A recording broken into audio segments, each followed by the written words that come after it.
बात करेंगे वो केमिकल रिएक्शन का, वो हमारा होगा डिस्प्लेसमेंट रिएक्शन। कैसा रिएक्शन होगा? डिस्प्लेसमेंट रिएक्शन होगा। अब डिस्प्लेसमेंट का मतलब होता है विस्थापन, डिस्प्लेस करना। डिस्प्लेस का मतलब होता है एक स्थान से दूसरे स्थान पर रख देना, निकाल हटा देना, उसको विस्थापित कर देना। तो डिस्प्लेसमेंट का सीधा सीधा मतलब होगा विस्थापन, विस्थापन अभिक्रिया, है ना।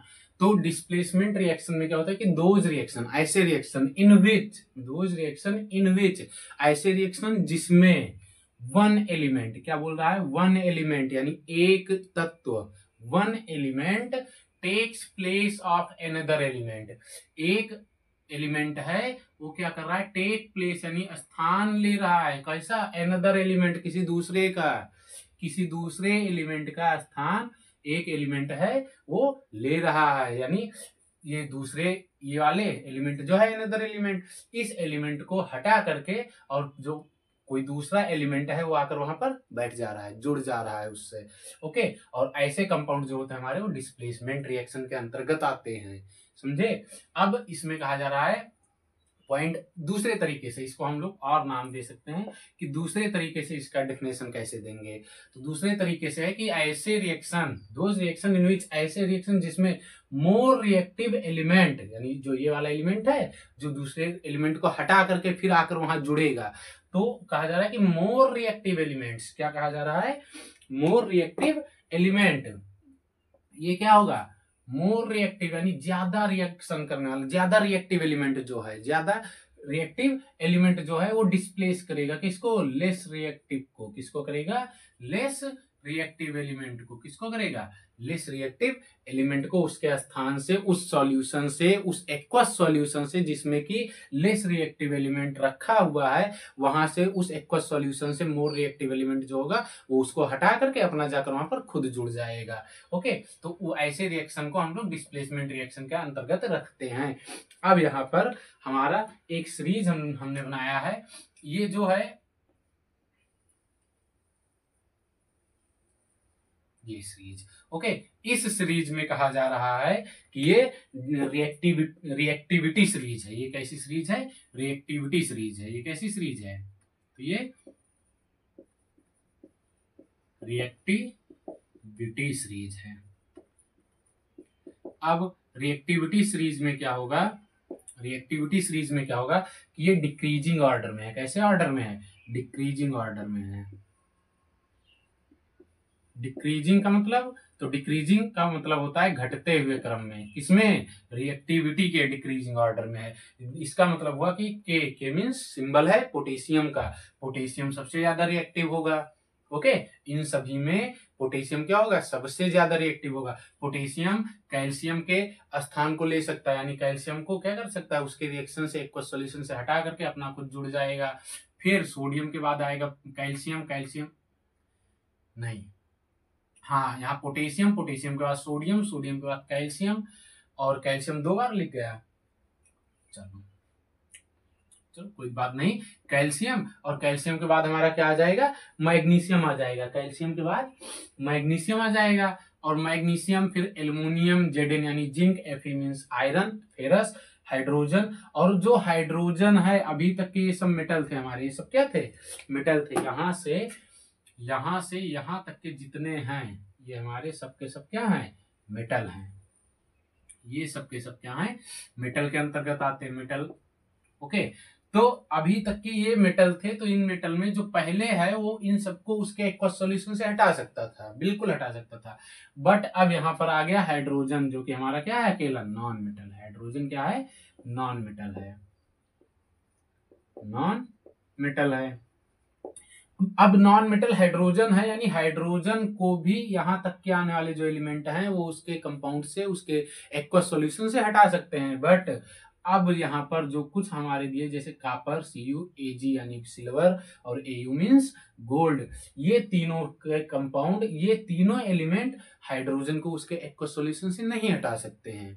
ये जो H हमारा हाइड्रोजन है, इसको कॉपर, Ag और Au यानी सिल्वर और गोल्ड उसके कंपाउंड से, एक्वस सॉल्यूशन से नहीं हटा सकते हैं। तो यहाँ पर क्या होगा? इसका मतलब होगा कि ये कॉपर, Ag और Au ये सब लेस रिएक्टिव हैं। किससे? हाइड्रोजन की तुलना में। यहाँ पर हाइड्रोजन के पास इनसे ज्यादा रिएक्टिविटी है। ओके, तो इसी पर हम लोग एक एग्जाम्पल देखते हैं। इस एग्जाम्पल में दिया हुआ है कि CuSO4 प्लस Zn। CuSO4 हमारा क्या है, कॉपर सल्फेट है। क्या है, कॉपर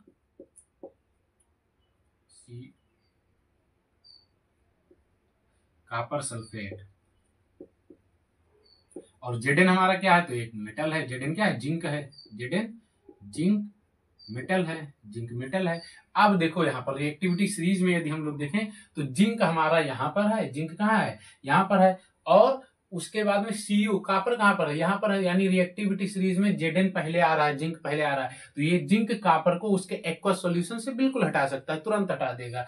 यहाँ पर क्या होगा कि ये Zn जो है इसके साथ रिएक्शन करेगा, और Zn जो होगा वो ये CuSO4 के साथ ZnSO4 यानी जिंक सल्फेट बना लेगा। क्या बना लेगा, जिंक सल्फेट बना लेगा। और Cu एज अ मेटल वहां से रिमूव कर दिया जाएगा।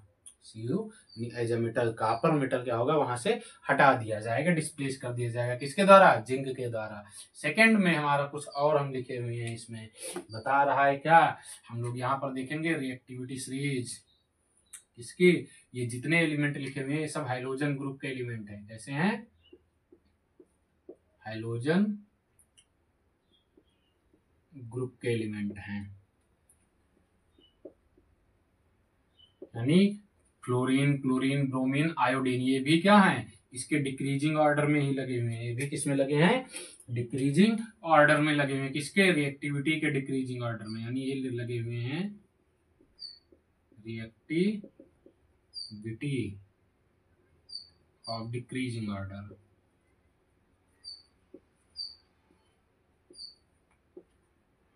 ये भी क्या है, रिएक्टिविटी ऑफ डिक्रीजिंग ऑर्डर में लगे हुए हैं। यानी फ्लोरीन सबसे, पूरे हाइड्रोजन फैमिली में जिसमें fluorine, chlorine, bromine, iodine element आते हैं, उनमें से फ्लोरीन सबसे पहले हो। फ्लोरीन इन सबको इसके एक्वस सॉल्यूशन से हटाने की क्षमता रखता है, यानी इतना रिएक्टिव है।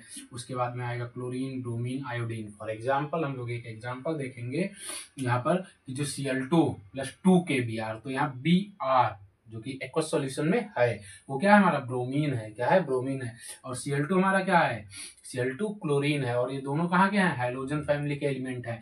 यहाँ पर देखो Cl2 फिर Br, यानी Cl2 क्या है, रिएक्टिव है। किससे, Br2 से ज्यादा रिएक्टिव है। तो ये Cl2 क्या करेगा, यहाँ से Br को भगा करके और अपना आकर यहाँ पर खुद जुड़ जाएगा। और जुड़ने पर क्या बनाएगा, पोटेशियम क्लोराइड। KCl क्या हो जाएगा, पोटेशियम क्लोराइड।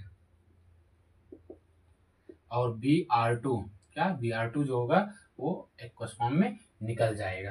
तो ये ऐसा हमारा, ये जो हमारा है ये क्या है, ये डिस्प्लेसमेंट रिएक्शन है। और किसके स्टेप में है, तो ये है हमारे हाइड्रोजन ग्रुप के एलिमेंट के स्टेप में। अब यहाँ पर डिस्प्लेसमेंट रिएक्शन ऐसा कॉमन देखें तो MgHCl, तो Mg जो है वो Cl से क्या है, रिएक्टिव है। Mg जो है वो हमारा Cl से क्या है, रिएक्टिव है। और ये क्या करेगा, Mg आकर के यहाँ पर नहीं, Cl की बात नहीं करेंगे हम लोग, हाइड्रोजन की बात करेंगे। Mg जो है हाइड्रोजन को, यहाँ देखते हैं Mg यहाँ पर है और हाइड्रोजन हमारा यहाँ पर है। तो Mg हाइड्रोजन को उसके एक्वस सॉल्यूशन से रिमूव कर देगा, हटा सकता है। तो इसलिए Mg और 2HCl, तो यहाँ पर क्या होगा, Mg आकर के Cl क्लोरीन से जुड़ जाएगा और यहाँ पर हाइड्रोजन जो है हमारा वो रिप्लेस कर दिया जाएगा उसके सॉल्यूशन से। और यहाँ बना लिया जाएगा मैग्नीशियम क्लोराइड। क्या बन जाएगा, मैग्नीशियम क्लोराइड। और H2 गैस यानी हाइड्रोजन गैस हमारी रिमूव कर दी जाएगी। उसी प्रकार से यहाँ पर क्या है, कैल्शियम है। और कैल्शियम भी क्या है, यहाँ पर हाइड्रोजन से आगे है, पहले, यानी रिएक्टिव है हाइड्रोजन से। ये क्या करेगा, हाइड्रोजन को उसके कंपाउंड से रिप्लेस करेगा, ऑक्सीजन से जाकर क्या होगा, जुड़ जाएगा और बनाएगा कैल्शियम हाइड्रोक्साइड। क्या बनाएगा, कैल्शियम हाइड्रोक्साइड। और हाइड्रोजन गैस क्या होगी, रिमूव कर दी जाएगी, हटा दी जाएगी। तो आई होप आपको डिस्प्लेसमेंट रिएक्शन भी समझ में आया होगा। आप लोग इसका स्क्रीनशॉट ले लीजिए, फिर इसका हम लोग अगला स्टेप देखते हैं जो इसका अगला रिएक्शन है। ओके।